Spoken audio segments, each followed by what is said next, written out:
Well, Mr. Yabagi Yusuf Sani, who is the chairman, national chairman, Action Democratic Party, joins us now on Sunrise Daily, and we're still keeping the focus on restructuring. You're welcome to Sunrise Daily. Thank you, Madam. What do you make of this conversation that has gone on so far on restructuring? Well, I think it's one of the things you expect in democracy. Democracy is about the people, and people have the right to express their views, no matter how divergent they may be.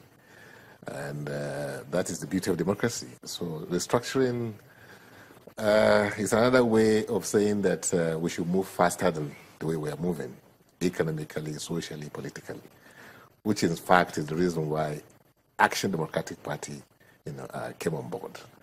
We realized the fact that Nigeria needs to be reshaped, politically, like I said, economically and socially. If you look at what is happening today, it's a lot of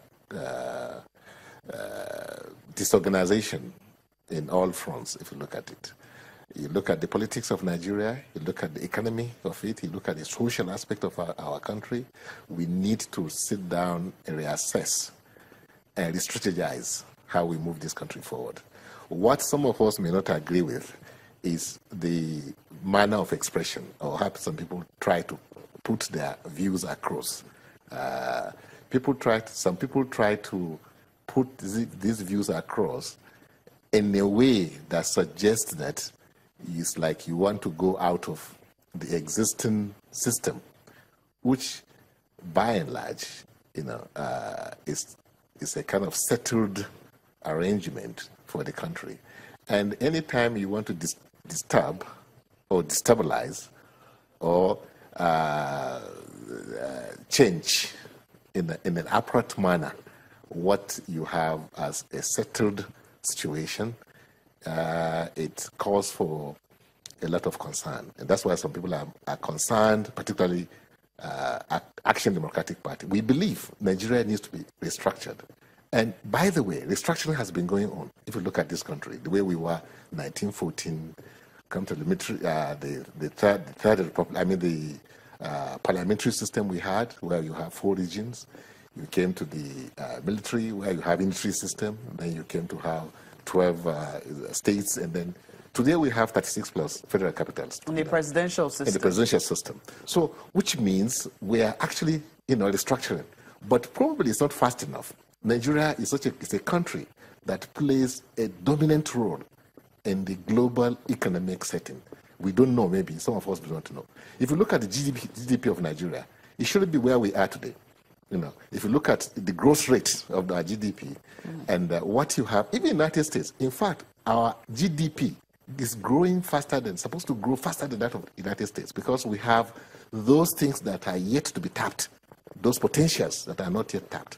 And because of the system of governance we have, and because people you elect, to superintend over our affairs are those that have assumed or have taken a lot of things for granted. Take for instance, you have the APC government there. They don't even know what they're doing. I find it interesting, before we come to what this current government is doing, I find it interesting that you said that Nigeria has been restructuring since independence and where we are right now. Some people will say, have we been restructuring for good, or have we been restructuring to maintain a certain status quo? Because now you hear, let us go back to the 1963 Constitution. Some even believe, let us go back to the parliamentary system of government. This system is too expensive. So how would you rate the kind of restructuring which you say that we have been doing? No, okay. You see, this kind of restructuring I say we have been doing is the one that is within the context and content of the system we're operating, which is the federalism. And federalism is not peculiar to only Nigeria. We borrowed it, I think, from America. America has a way of running this system that allows every state in the state of America to achieve its potential, to the maximum. What is like in our own situation is that we fail to respect or observe those parliamentary, act of parliaments, in the various sectors of the economy, to implement them the way they were supposed to be implemented. We do not respect the law. That's the problem we have in Nigeria. So the problem is not with the law? No, it's not with the law. Look, for instance, you have an agency called Revenue Mobilization and Fiscal Allocation Commission. That's supposed to be continuously assess how do we share this revenue? How do we even generate revenue? How do you monitor the revenue that we're generating? I don't think you have heard of Revenue Mobilization and Allocation Commission. Not many people in Nigeria. Oh, I have heard of it. Yes, you have heard it, but what role are they playing? How much is even the government respecting that agency, which is supposed to be an independent commission, to supervise, to pretend over the revenue that we're generating, how it is shared, so that going forward, you'll be able to achieve the fast-track development of the economy, which all of us are asking for. Again, you have other agencies like you have a Fiscal Representative Commission, supposed to represent over how state governments and even federal government spends the money when they now have this money. So all these things are part of our constitution, are part of the laws that we're supposed to observe, but they don't observe the laws. So this is the problem. Even if you change, that people are saying we should do a kind of structural change in the polity, that is changing the system of government which we have to reform our minds first. We have to be disciplined. The America you are talking about respects the law. If you go against the law, you are punished no matter who you are. So, but in this country, even if you go back to the parliamentary system, which people are saying we should go back to 1963 law, we have to be disciplined. And unless we are disciplined, unless Nigerians, the followers, now become the custodian, becomes the police themselves, because you have to, unless you check. And what we have in Nigeria is that the electorate, if I may talk about those who are electing people, once they elect somebody, because of the manner by which elections are conducted, they don't hold people responsible again. You see somebody before that was not able to even buy a motorcycle.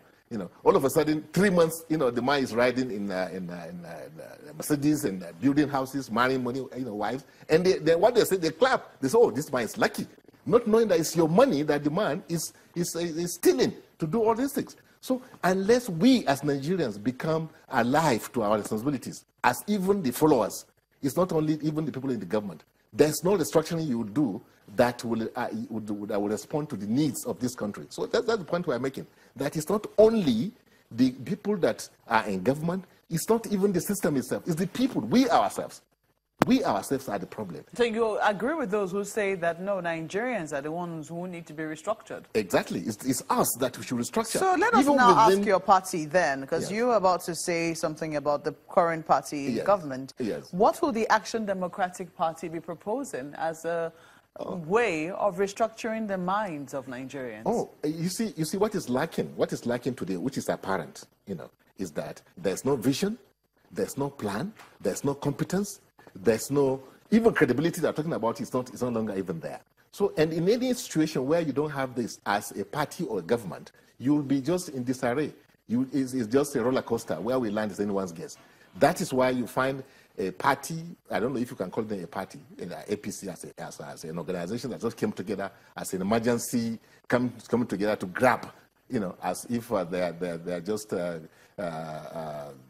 they thought that it's just a question of grabbing power, and then each person that comes along that was a party to the grabbing of the power will now just use it for its own personal. So what makes